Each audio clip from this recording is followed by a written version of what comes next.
അസ്സലാമു അലൈക്കും. ബിസ്മില്ലാഹി വൽഹംദുലില്ലാഹി വസ്സലാത്തു വസ്സലാമു അലാ അഷ്റഫി റസൂലില്ലാഹി വഅലാ ആലിഹി വസ്സഹ്ബിഹി അജ്മഈൻ. അമ്മാ ബഅദ്.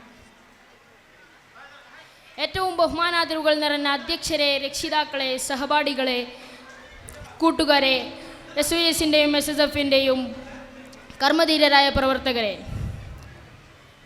മുത്തുനബി സല്ലല്ലാഹു അലൈഹി വസല്ലമയുടെ ജന്മദിനം ആഘോഷിക്കുന്ന ഈ സുന്ദര സുദിനത്തിൽ നബി സല്ലല്ലാഹു അലൈഹി വസല്ലമയുടെ മതിൽ നിന്ന് അല്പം ചില കാര്യങ്ങൾ പറഞ്ഞുകൊണ്ട് ഞാൻ എൻ്റെ പ്രസംഗം അവസാനിപ്പിക്കാം ഇൻഷാ അല്ലാഹ്.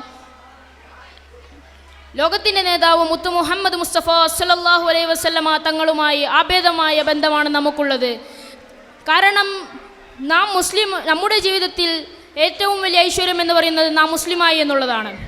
അതിന് നാം ഏറ്റവും കൂടുതൽ വഴിപ്പെട്ടിരിക്കുന്നത് മുത്തുനബി സല്ലല്ലാഹു അലൈഹി വസല്ലമയോടാണ്.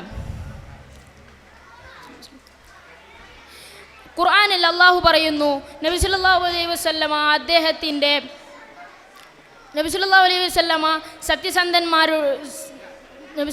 വസല്ലമ സത്യവിശ്വാസികളുടെ സ്വന്തം ശരീരത്തേക്കാൾ അടുത്തവരാണ്. മറ്റൊരായത്തിൽ കാണാം, മുത്തുനബി സല്ലല്ലാഹു അലൈഹി വസല്ലമയുടെ പ്രവാചകന്മാരുടെ ഭാര്യമാർ ഈ ഉമ്മത്തിൻ്റെ ഉമ്മമാരാണ്.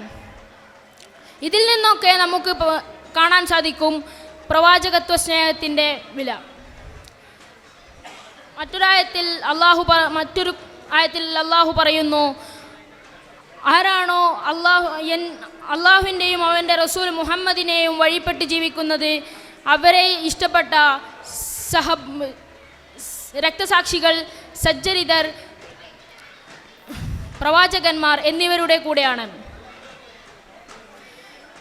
നബി സല്ലല്ലാഹു അലൈഹി വസല്ലമയുടെ വഫാത്തിന് ശേഷം ദുഃഖിതനായി കഴിഞ്ഞിരിക്കുന്ന ബിലാൽ റളിയല്ലാഹു അൻഹു നബി സല്ലല്ലാഹു അലൈഹി വസല്ലമ ഏൽപ്പിച്ചിരുന്ന ശ്രവണ സുന്ദരമായ ബാങ്ക് വിളി നിർത്തിയിട്ടുണ്ടായിരുന്നു. ഉമർ റളിയല്ലാഹു അൻഹു ബിലാൽ റളിയല്ലാഹു അൻഹുവിനോട് ഒരു ദിവസം ബാങ്ക് വിളിക്കാൻ കൽപ്പിച്ചു. ആദ്യമാദ്യം വിസമ്മതിച്ച ബിലാൽ റളിയല്ലാഹു അൻഹു ഉമർ റളിയല്ലാഹു അൻഹുവിൻ്റെ നിർബന്ധത്തിന് വഴങ്ങി ബാങ്ക് വിളിച്ചു. പക്ഷേ അഷ്ഹദു അന്ന മുഹമ്മദർ റസൂലുള്ളാഹ് എന്ന വചനം പൂർത്തിയാക്കാൻ കഴിഞ്ഞില്ല. അദ്ദേഹം അവിടെ വീണ് പൊട്ടിക്കരഞ്ഞു. അത് കണ്ട സ്വഹാബത്ത് ഒന്നടങ്കം കരഞ്ഞു. ഇതിൽ നിന്നൊക്കെ നമുക്ക് മനസ്സിലാക്കാം പ്രവാചക സ്നേഹത്തിൻ്റെ വില. നാം ഒരിക്കലും പ്രവാചക സ്നേഹം വിസ്മരിക്കരുത്. അതായിരിക്കണം നമ്മുടെ ലക്ഷ്യം. ഇത്രയും പറഞ്ഞുകൊണ്ട് ഞാൻ എൻ്റെ വാക്കുകൾ ഉപന്യസിക്കുന്നു. അസ്സലാമു അലൈക്കും വറഹ്മത്തുള്ളാഹി വബറകാതുഹു.